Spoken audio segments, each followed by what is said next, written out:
Butch Hartman, the self-proclaimed creator of your childhood, came into fame by creating shows like Danny Phantom and The Fairly OddParents on Nickelodeon. In recent years, he's found success by capitalizing off of people's nostalgia by creating his very own YouTube channel.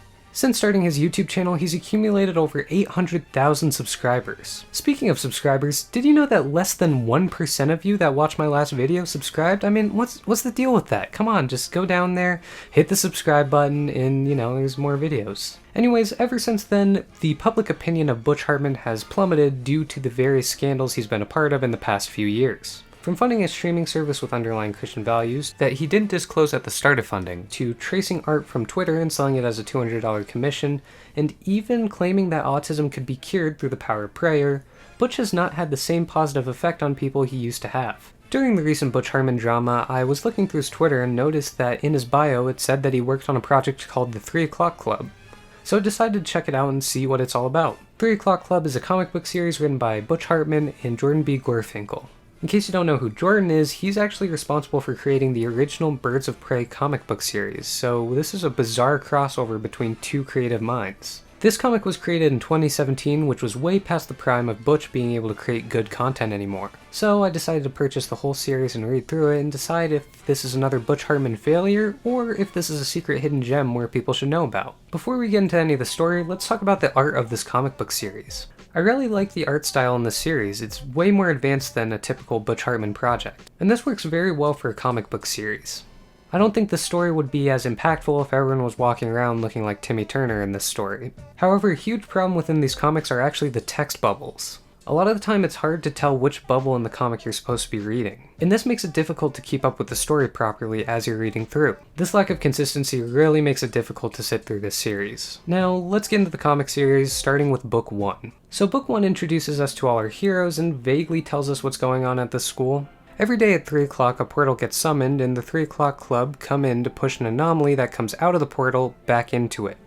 But they don't use real weapons that can do any damage. No, instead they use things like pogo sticks and skateboards. Each of these portal anomalies are created by someone's fear within the school, which can kinda help them solve how to defeat the portal monster. Like, the first monster is a candy dinosaur caused by a guy playing Candy Crush in class who is nervous about an upcoming test since he doesn't pay attention in class and didn't study for it. Through the story we follow 7 main characters. We've got Arch, who's the leader of the 3 o'clock club, who only comes in when he's needed.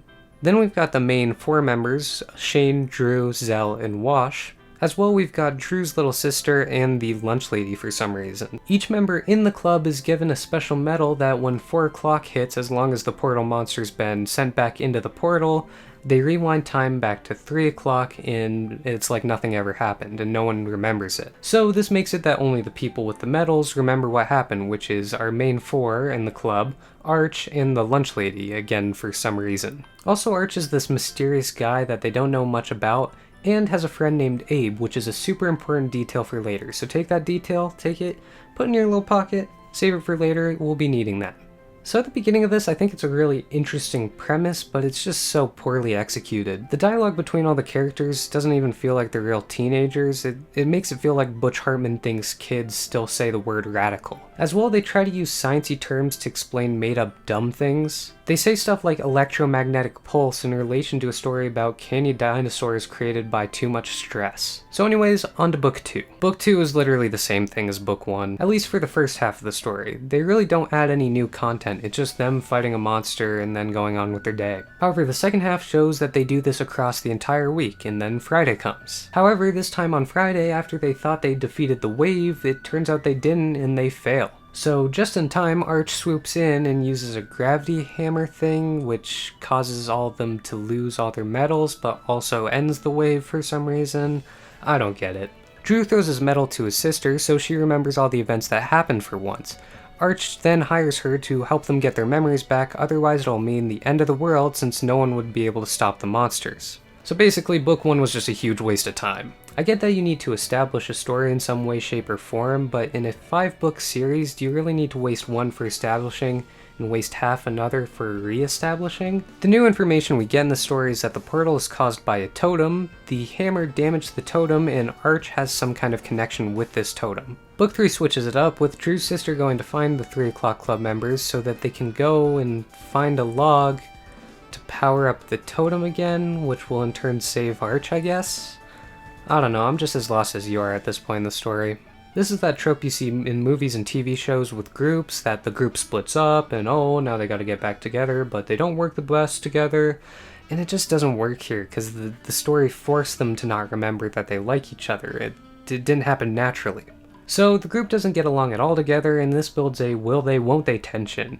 But instead of having actual character development or important dialogue, the problem is solved when they all decide to touch the metal and decide they remember, I guess, because, you know, who cares about having genuine conflict in a story? The story ends with them getting the Log of Power and going to confront Arch about who he really is. Book 3 was definitely better by switching up the formula, but it wasn't great. Book 4 is when the plot really gets unhinged.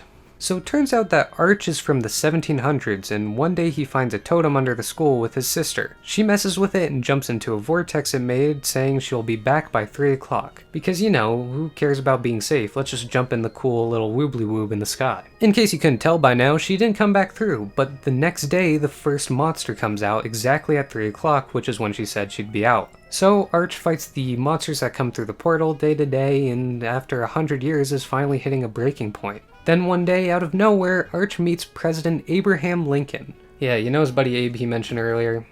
This is the one. He only ever meets Abraham Lincoln once, but after a motivational speech, it's enough to get him through another 200 more years of torment.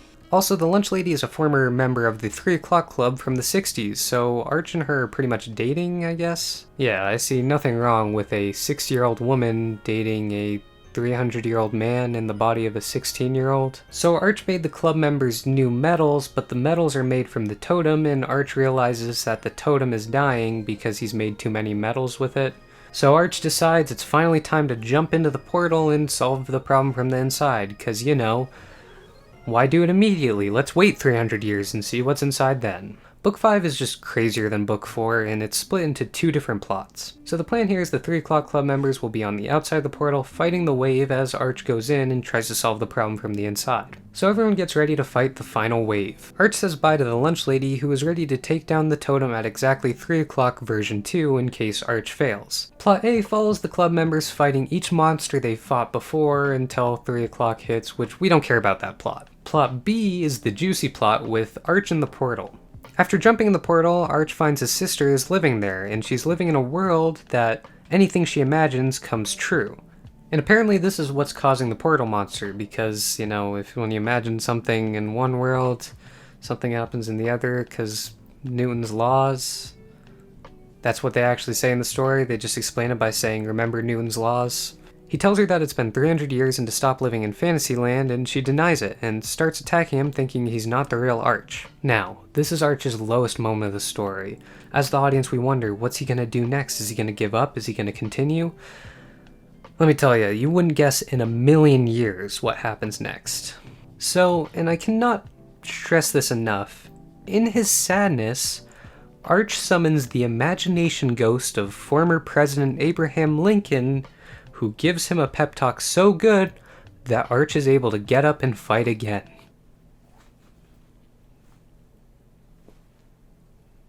So Arch convinces his sister to leave the imagination dimension. The totem has already been destroyed by the lunch lady and she gets out, but Arch can't leave, otherwise he will age all 300 years he's lived. So he convinces the lunch lady to jump into the imagination world so the two of them can live happily ever after. And then Arch's sister starts going to high school with the rest of the 3 o'clock club.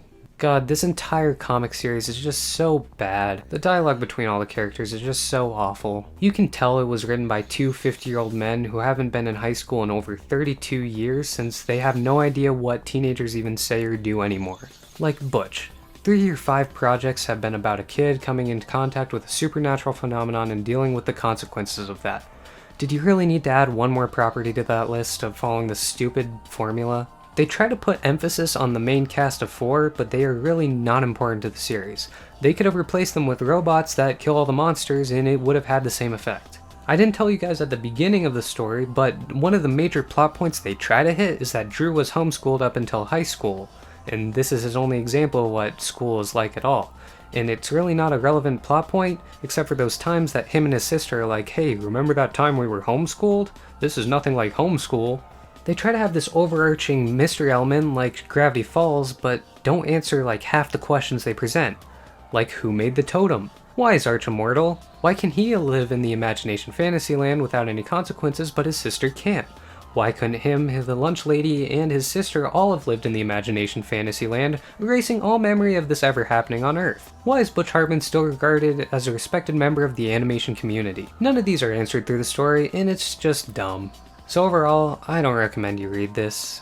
Just leave it to be the thing in Butch Hartman's bio that you're like, oh yeah, that's a thing. Like, it's not even so bad it's good, it's just bad. Each copy was $3 on Amazon, which for that money I could have bought laxatives instead, because at least then I could have willingly put myself into a shitty situation than being forced to consume Butch's shitty writing. Well, that's a bit more heated than I normally get in these videos. Let me know what you guys think of the story yourself in the comments below, and if you like the video, give it a like and subscribe for more content.